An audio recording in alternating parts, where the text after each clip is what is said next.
What's up, guys? It's your boy Dave, and I'm back with some more Call of Duty Advanced Warfare gameplay. If you're a UFC fan, then you should probably know that on the 31st, which is in a couple of weeks, Anderson Silva is going to be making his comeback fight. So this is a pretty big deal.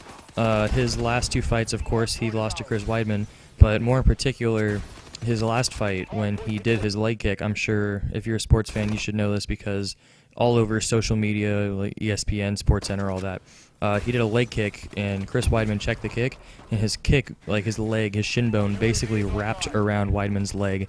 Like, it broke completely and just shattered. Now, of course, Anderson Silva is known as the GOAT, the greatest of all time. He is the Mike Tyson of the UFC in mixed martial arts. He is absolutely amazing until he met Chris Weidman, who has basically been like his bad luck charm. He can't figure out the puzzle to beat Weidman. So since his leg shattered, he's been on the road to recovery over the past year or so, which is amazing because with that sort of injury, like it's one of the things you'd see on like a YouTube disgusting injury thing.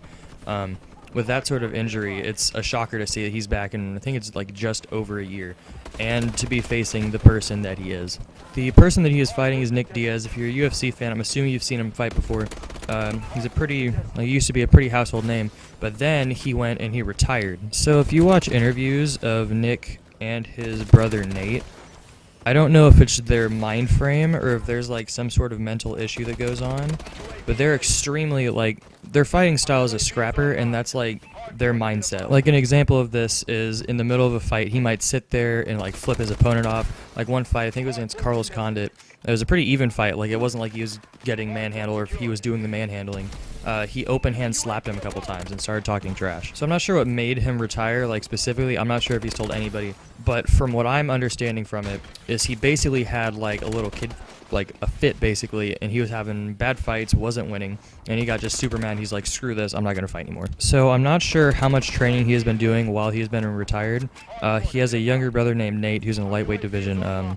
He's always at his fights, and I'm pretty sure he would help his brother train and spar and do all that. So because of that, I'm sure that he's still like tip-top shape. He's not rusty and all that. Now, he might have a little ring rust because he has not been in the cage for a really long time, but I'm not sure how much that's really going to affect him. I'm sure he's still going to be a very, very good fighter. So as for my prediction of this fight, I'm a little bit torn. When I first became a UFC fan, the first fight that I ever saw Anderson Silva fight like live, like on pay-per-view, was his first fight against Chris Weidman. And of course, that is the fight that he lost. And then again, I went to go see him the second time he fought Chris Weidman, and that's the time he broke his leg in half.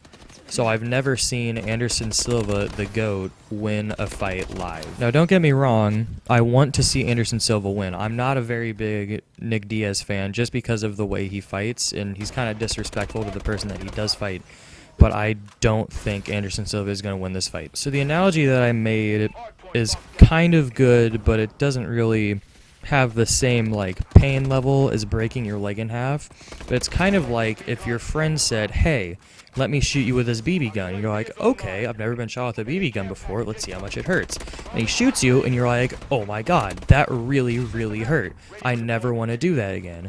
And I'm sure that's kind of a thing in the back of Silva's mind saying, hey, do you really want to go in there and risk breaking your leg in half again? So Silva's corner still said that he's going to be kicking very bleeping hard. I'm sure you can fill in the blank there. But it's a mental barrier that he has to get through to be fully comfortable in the octagon still. Now, Dana White has openly said whoever wins this fight gets the next title shot.